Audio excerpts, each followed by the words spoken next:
As inflation skyrockets on his watch, Donald Trump continues to be hammered by increasingly brutal polling, not just about his approval rating, but also about his management of the economy, which in terms of polling used to be his biggest strength and currently looks like it will be the anchor that destroys and sinks his presidency. But before we unpack all that, if you end up liking this video and you want to support the channel, please be sure to hit the like, subscribe, and alert bells before you go.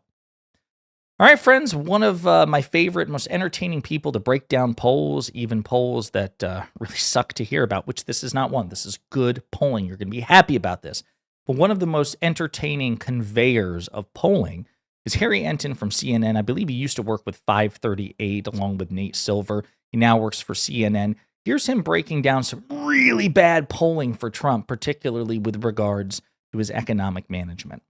Rutro, the reboot not as well received as the original. Economy is currently good or excellent. Look at this. In April of 2017, it was 40%. Look at where we are in February of 2025, just half that level. 20%. My goodness gracious. The term one high was 63% of Americans in February of 2020 thought the economy was excellent or good. This 20% we have currently going on right now is fewer Americans saying the economy is excellent or good than at any point during Trump's first term. This is not a good sign, Kate Baldwin.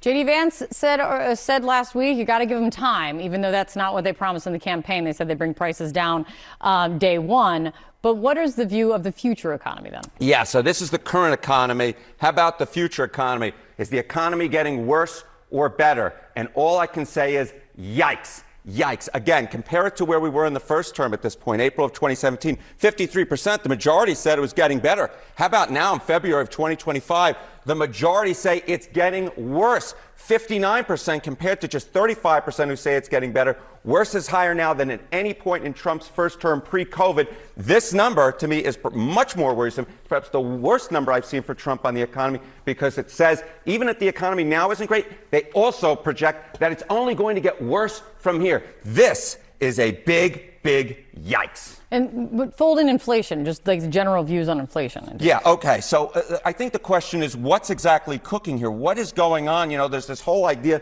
that Trump was going to bring down inflation, right, Kate? So what are Americans actually saying? You know, are Google searches for inflation going down or going up? They're going up. They're up 123% from February of 2017. And more than that, perhaps even more important, they're up 23% from last month. Americans' fears about inflation are not going away. They are as interested in it as they were by the end of the Joe Biden administration. And the bottom line is they're far more interested in it than they were at any point during Donald Trump's first term. As I said at the beginning, the reboot, the sequel, is not being anywhere near as well received as the original when it comes to Donald Trump and the economy.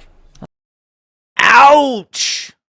That's bad news for Donald Trump. That really is, especially because, again, the Republicans have enjoyed for decades an unfair perception advantage with respect to the economy. And a lot of it has to do with the fact that Democrats haven't particularly messaged on their economic accomplishments. Republicans message on their economic accomplishments, the economic accomplishments of Democrats. They invent shit that, you know, is totally out of whole cloth. They're really good at emphasizing the message. Plus, the conservative intuitive notion of fiscal responsibility, you know, don't spend more than you collect in terms of revenue. That just intuitively makes sense for those of us on an interpersonal level. So again, all these things have created, you know, just a disproportionate leverage that the Republicans have had with respect to perception on the economy. And then Trump, again, who, you know, is most popular prior to his presidency as being a reality TV star, you know, the host of The Apprentice, this mimetic billionaire businessman. All of these things combined, and Donald Trump seemed unstoppable with respect to economic management. And now for him to be this underwater, oof. And remember, he promised to get rid of inflation on day one repeatedly throughout the campaign and lied about it. Because, of course, presidents don't have a magical inflation lever that they can pull to lower inflation, which is why Biden didn't pull it, right? But again, that was the perception that Trump created. He is being hoisted by his own petard, and Democrats need to facilitate it to the extent that they can. CNN has a deeper breakdown. If Trump wants to fix the inflation crisis, he has a funny way of showing it. Inflation appeared nearly defeated just a few months ago, but price hikes started accelerating again. And in particular, led in particular by rising egg prices and fuel costs. A nation that has grown weary of inflation has turned its hopes to Donald Trump to help fix its affordability crisis. But Trump, who had campaigned on bringing prices down on day one of his presidency, has instead focused his economic policy thus far on tariffs, also known as higher taxes. Tariffs are paid by American importers who typically pass those costs on to retailers, who in turn jack up the prices that consumers end up paying. Fearful that Trump's tariffs will only exacerbate inflation, Americans are already beginning to sour on Trump's economic plan. Quote, the public's fears have soared in just the last 2 weeks, showing the blizzard of changes coming from the president's desk have spilled over the line between pro-growth into the realm of pro-inflation, said Chris Rupke, chief economist at FWD Bonds, in a note to investors on Sunday. Once inflation expectations start moving higher, it's only a matter of time before actual inflation takes off. The University of Michigan's latest survey, released Friday, showed that U.S. consumer sentiment declined in February for the second consecutive month, falling by a steep 10% from January. The survey found that Americans are losing confidence in the economy, driven primarily by worries over Trump's tariffs potentially boosting inflation. A new CNN poll released last Thursday similarly showed pessimism on the rise because of prices. Nearly two-thirds of U.S. adults nationwide, 62%, said they feel Trump isn't doing enough to address inflation. Last week, investors grew fearful that the weakening consumer sentiment could lead to a pullback in American shopping habits. The stock market had its worst week of Trump's presidency. The Dow lost 1,200 points over the course of Thursday and Friday, though it was poised to rebound somewhat on Monday. Walmart warned last week that consumers' negativity about the economy could weigh on sales this coming year. That's a potential problem for the economy. Consumer spending makes up more than two-thirds of America's GDP.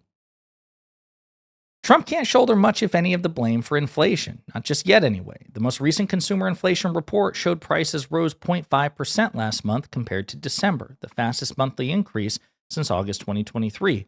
Trump was president for just 11 and a half of the 31 days covered in the report. But inflation is becoming Trump's problem, and consumers' fears for a reignited inflation crisis threaten to bring the honeymoon period for Trump's second term to an abrupt end. And if consumers rein in their spending, that could lead the economy, currently nowhere close to a recession, into some problems. Quote, if the consumer balks at the higher prices coming their way, the economy could collapse in a hurry, Rupke said. Bet on it. More tariffs could be on the way. That could be particularly true if Trump follows through with his massive tariff threats that could begin early next month. Trump has already proposed a 10% across-the-board tariff on Chinese goods coming into the United States. Tariffs are aimed at raising revenue, but bringing foreign countries to the negotiating table, narrowing the trade gap and restoring American manufacturing. Apple, facing expensive Chinese tariffs, made a substantial commitment Monday morning to invest $500 billion in U.S. facilities over the next 4 years that could help it bypass some of those burdens. But not every company can make those kind of commitments, particularly if they have expensive legacy operations in former free trade zones, or if they make products overseas that can't be easily made in the United States. Early next month, the Trump administration is set to impose delayed tariffs on Canada and Mexico, ending the policy of free trade that he continued during his first term when he signed the U.S.-Mexico-Canada agreement that he championed. You know, that same agreement that he talks shit about now. Oh my God, it's the worst deal ever. Well, bro, you signed that deal. That was your deal, and you took credit for it at the time. Just Trump's dishonesty and inconsistency on full display. The 25% across-the-board tariffs and 10% on Canadian energy, if they go into effect, threaten to raise the prices on cars, lumber, fuel, produce, and many other goods. And both Canada and Mexico have threatened to retaliate against America with tariffs of their own, potentially hurting U.S. industry. And it goes on like this. The point is this. Trump is not behaving in a way that indicates that he takes the threat of inflation seriously and is looking to reduce it, right? And remember, this failure is not just reflected in the polls. It's not just damaging for Trump, which, again, as far as I'm concerned, is good. It's more bewildering because Trump was the one who created the standard when he was out of office. Remember, Trump and MAGA said any inflation that happens on Biden's watch is because of Joe Biden. It's his fault. He should accrue a political price. That was their standard, even though post-COVID inflation hit every major country on earth, including countries led by conservative leaders like the United Kingdom. And the United States had the lowest level inflation, the quickest recovery, and in most macroeconomic metrics actually exceeded. They came out of the pandemic stronger than ever. And during the pandemic, China, which was set to overtake us as the world's biggest economy, They suffered. We actually recovered better than China, and we are still the world's dominant economy. We have, to the extent that China can ever catch up with us, that can has been kicked down the road. Biden didn't get any credit from that, from Trump and Republicans. He just got the blame for everything. And now Trump is starting to feel that too. He's president now. And the perception is he's not doing enough. And Democrats should rightly hammer that relentlessly. By Trump's own standard, Trump promised to snap his fingers and end it on day one. He failed or he lied. So he's a failure or he's a liar or both. They should make him accrue a political price. And these polls indicate that he is poised to do one. Now, he's going to be president for the next 4 years, whether they like it or not.